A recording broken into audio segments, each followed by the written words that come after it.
Asthma பிரச்சனையிலேருந்து நிரந்தரமாக குணமாகறதுக்கு நான் சொல்கிறேன் இந்த 4 பொருளை பயன்படுத்துங்க. அது என்னன்னு பார்க்கலாம் வாங்க.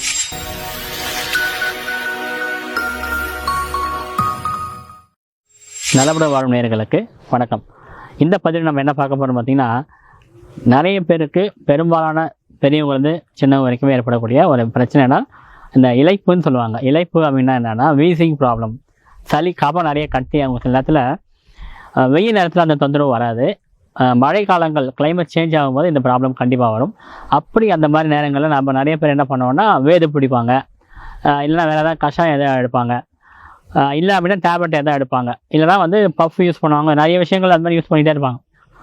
இதுக்கு நம்மடி ஃபுட்டில் என்ன பண்ணலாம் அப்படின்னு பார்த்தீங்கன்னா, தொடர்ந்து பிரண்டையை உணவில் சேர்த்துட்டு வராங்கன்னா இந்த இளைப்பு சம்மந்தமான பிரச்சனையை குறையறதுக்கான வாய்ப்பு இருக்குது.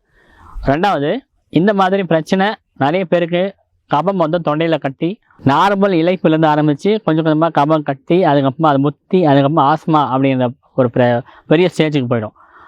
இந்த பிரச்சனையை ரொம்ப நம்ம ஹோம் ரெமடிலாம் ரொம்ப எளிமையாக வீட்டில் இருக்கிற பொருளை வச்சு எப்படி சரி பண்ணலாம் அப்படின்னு பார்த்தீங்கன்னா, ஒரு சின்ன ரெமடி தான். ஒரே ஒரு 4 பொருள் தான், ரொம்ப பெருசாலாம் ஒன்றும் இல்லை. ஒரு கைப்பிடி அளவு நொச்சி எல்லாம் எடுத்துக்கோங்க. கரு நொச்சி இருந்தாலும் சரி, இல்லை நார்மல் நொச்சி இருந்தாலும் சரி. அந்த கரு நொச்சி எடுத்துக்கோங்க, நல்லா தரையில் அழைச்சிடுங்க.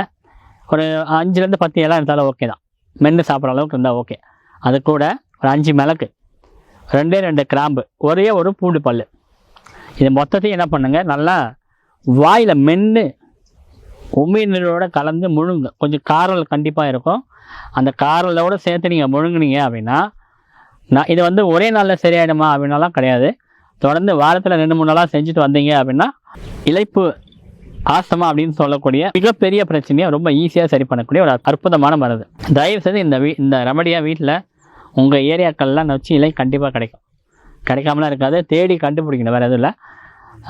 கருநொச்சி இல்லைனா நார்மல் நொச்சி எதுவாக இருந்தாலும் ஓகே தான். நொச்சி இலை கையில் இருக்கணும். மிளகு 5 மிளகு, 2 கிராம்பு, சரிங்களா? ஒரு பூண்டு பல், நல்லா காரமான பூண்டு பல்லாக இருந்தால் இன்னும் சிறப்பாக வேலை செய்யும்.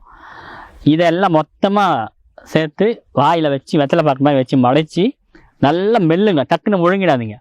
கொஞ்சம் கொஞ்சமாக மென்று நைஸாக குழகோன்னு ஆக்கினதுக்கப்புறம் உமிழ்நீரோட சேரும்போது அந்த தண்ணி மாதிரி லிக்விட் ஃபார்ம் ஆகிடும். அந்த தண்ணியை கொஞ்சம் கொஞ்சமாக முழுங்கிட்டு கடைசியில் அந்த எல்லாத்தையுமே சேர்த்து முழுங்கிடலாம், ஒன்றும் பிரச்சனை இல்லை. இது மாதிரி நீங்கள் தொடர்ந்து வாரத்தில் 3 நாள் செஞ்சுட்டு வரீங்க அப்படின்னா இந்த ஆஸ்மா அப்படிங்கிற பிரச்சனை டோட்டலாக நீங்கள் அதில் குணமாகி வெளியே வரத்தை உங்களால் கண் கூட நீங்கள் பார்க்க முடியும். மீண்டும் இதே போல் நல்ல ஒரு பதிவில் சந்திக்கலாம். நன்றி, வணக்கம்.